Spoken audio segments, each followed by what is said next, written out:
આપણને પ્રશ્ન થાય કે કેટલાક ખોટા કામ કરે છે છતાં જલસા કેમ કરે છે, અને આપણે સારા કરીએ છીએ તો એ ફળ કેમ નથી મળતું?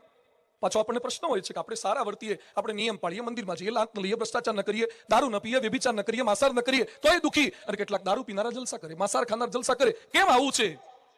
યાદ રાખજો, કર્મનો સિદ્ધાંત સમજજો. ગામડામાં અનાજ ભરવાની કોઠી આવે, એમાં કોઠીમાં ઉપરથી નાખવાનું, નીચે નાનું કાણું આવે એમાંથી કાઢવાનું. હવે સમજો દ્રષ્ટાંત, એક કોઠીમાં તમે ઘઉં ભર્યા હોય, બીજી કોઠીમાં તમે કોદરા ભર્યા હોય. જે કોઠીમાં ઘઉં ભર્યા છે એમાં નીચેથી ઘઉં નીકળશે, જેમાં કોદરા ભર્યા છે એમાં નીચેથી કોદરા નીકળશે. ઘઉંની કોઠીમાં ઉપર કોદરા નાખવાના, કોદરાની કોઠીમાં ઉપર ઘઉં નાખવાના. જ્યાં સુધી ઘઉં પૂરા નહીં થાય ત્યાં સુધી કોદરા નહીં નીકળે, અને જ્યાં સુધી કોદરા પૂરા નહીં થાય ત્યાં સુધી ઘઉં નહીં નીકળે. જે લોકો ખોટા કામ કરવા છતાં પણ જલસા કરે છે, સમજજો કે એને ઘઉંની કોઠી જાજી ભરેલી છે, ઉપર કોદરા શરૂ થાય એટલી વાર છે. એને ઘઉં પૂરા થવા દો, કોદરા શરૂ થશે જ. અને આપણે સારા કામ કરીએ છીએ છતાં જ સુખ નથી મળતું, સમજજો કે આપણે ગયા જન્મના કોદરા પૂરા થાય એટલી